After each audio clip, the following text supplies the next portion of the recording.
Again. I'm going to go ahead and give you part two of the jacket, which would be NTI day 3. Today, it tells you to do, I didn't realize how much it was going to be until I kind of sat down and looked at it again. It says number 6, number 7, and number 8. And what it looks like here is it says that in addition to the figurative language and vivid verbs, writers use sensory details.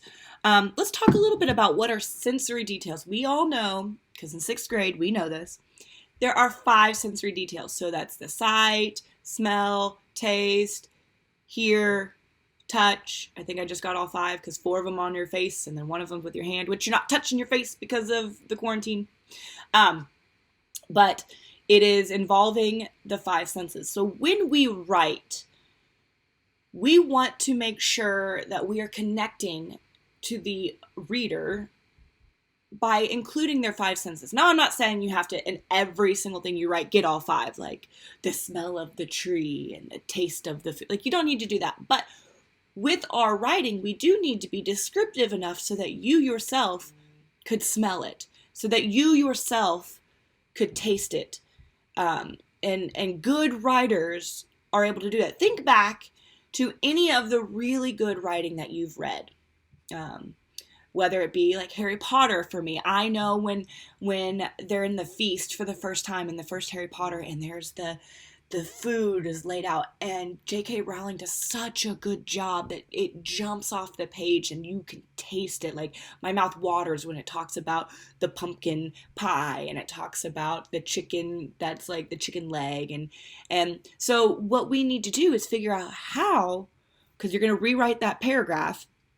June and her friends were playing basketball in the yard. How could we change that sentence to appeal to one of the 5 senses? So you could say, June threw the basketball to her friend as it bounced across the blacktop. And you could hear it. You could see it bouncing by talking about that. Billy was up at the plate.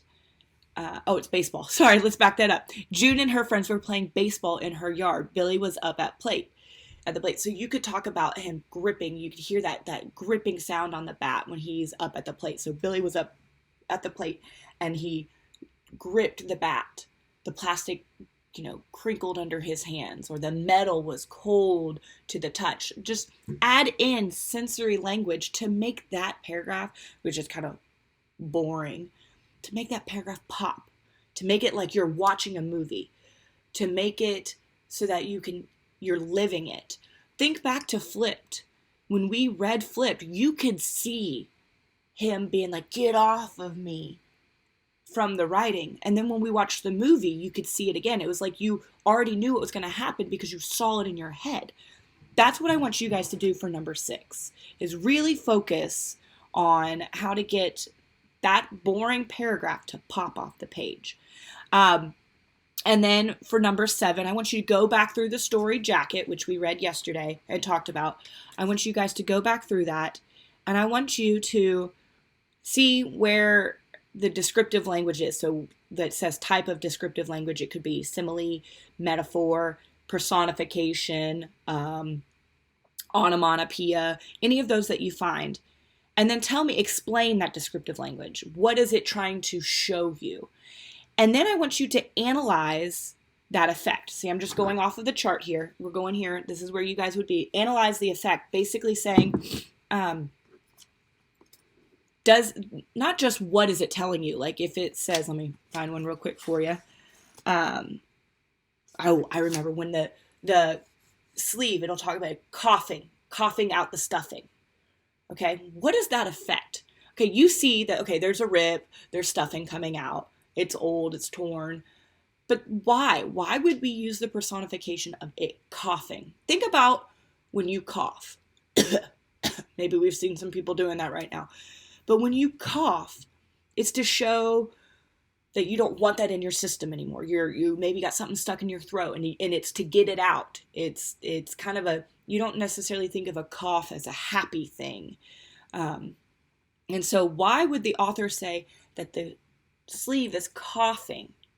It gives you this image. It's portraying that it's not something that's good. So the effect is it's showing how old the jacket is, how worn the jacket is, how it's just giving that negative connotation. And then I want you to evaluate it. And the last one is evaluate it. That means I want you to tell me, yes, that was good.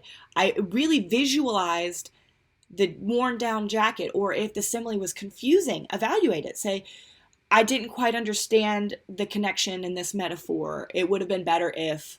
Okay, so that's what that chart is. Now 6 and 7 is what I'm going to require. 8, with that, me realizing just how long this is. 8, I want you, it says, with the group, choose one of the narratives that you have read and make a poster. You guys don't have to do that. You can if you want, and obviously you don't have a group unless you want your mom or dad to help, or maybe you Zoom with some people. But I want you guys to, you don't have to do 8. Don't even worry about it. Okay? Now let's see what the writing, because I did have the writing, let's see here. Analyze the writer's descriptive language, including, we don't even have to do the writing either. I think 6 and 7 will be enough work for today. So you're lucky. No 8 and no writing prompt, just 6 and 7.